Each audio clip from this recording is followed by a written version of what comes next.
Aujourd'hui, je vais revenir sur la formule la plus connue de la physique, qui est la formule d'Einstein, E égale mc2, en commençant par donner quelques ordres de grandeur. Donc cette formule s'écrit sous la forme E égale mc au carré, et c, c'est la vitesse de la lumière.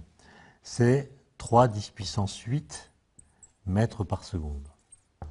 Donc si je prends par exemple un morceau de matière qui pèse 1 gramme, donc m égale 1 gramme, c'est-à-dire 1 millième de kilo, 10 puissance moins 3 kg, eh bien l'énergie de masse contenue dans ce corps, c'est donc E égale la masse, 10 puissance moins 3 en kilo, fois le carré de la vitesse de la lumière, c'est-à-dire 9 10 puissance 16, et l'unité en question, ce sont les joules.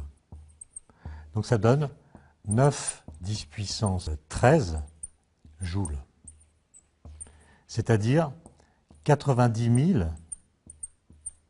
milliards de joules.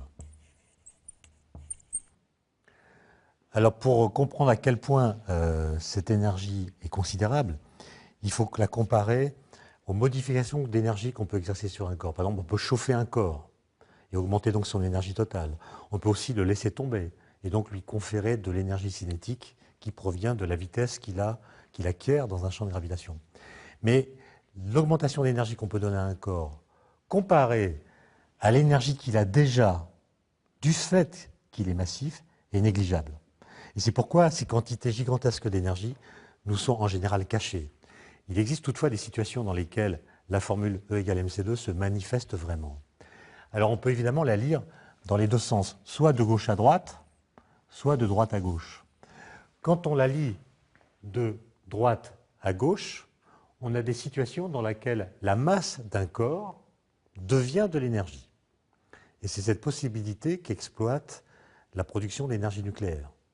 Qu'est-ce qui se passe si on prend par exemple des noyaux d'uranium qui sont des noyaux lourds, il y a 92 protons dans un noyau d'uranium, et si on prend l'isotope de l'uranium qui est l'isotope 235, qui contient donc dans chaque noyau 92 protons et 143 neutrons, eh bien on a un corps qui est, comme on dit, fissile.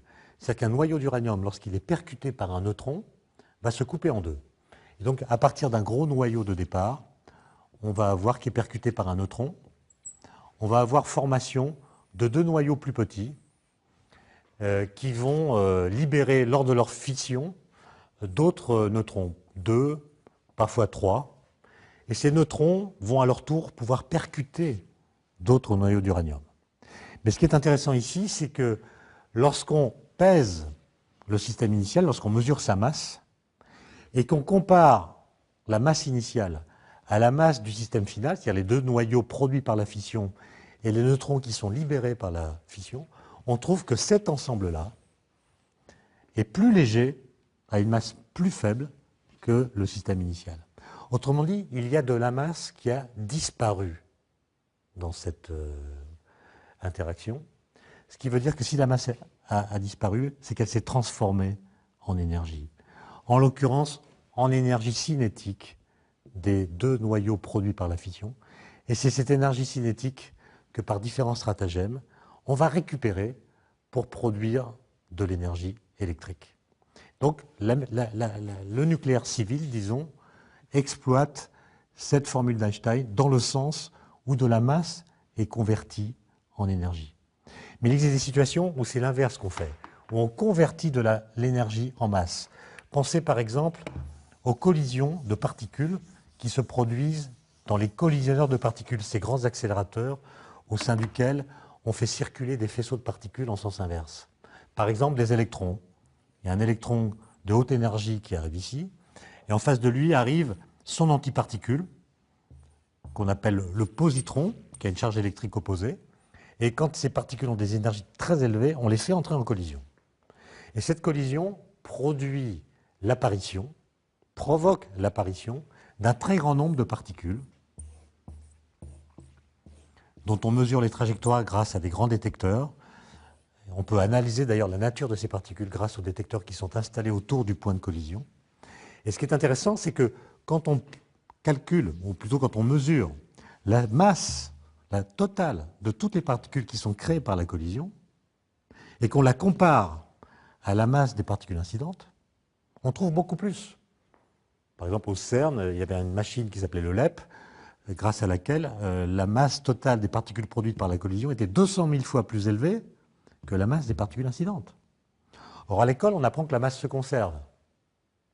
Là, en l'occurrence, on a une illustration parfaitement contradictoire de cet énoncé, puisque la masse produite est beaucoup plus élevée que la masse des particules incidentes. La masse ne s'est pas conservée.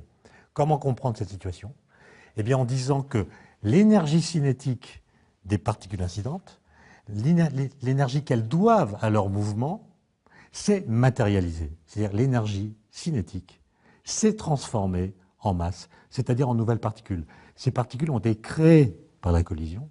Et on a là une situation extraordinaire dans laquelle la propriété d'un objet, en l'occurrence la vitesse d'une particule, est capable de se transformer en objet, c'est-à-dire en autre particule.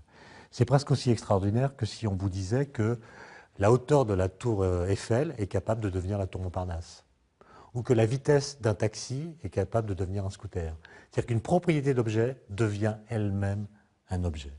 Ça devrait intéresser les philosophes que vous êtes.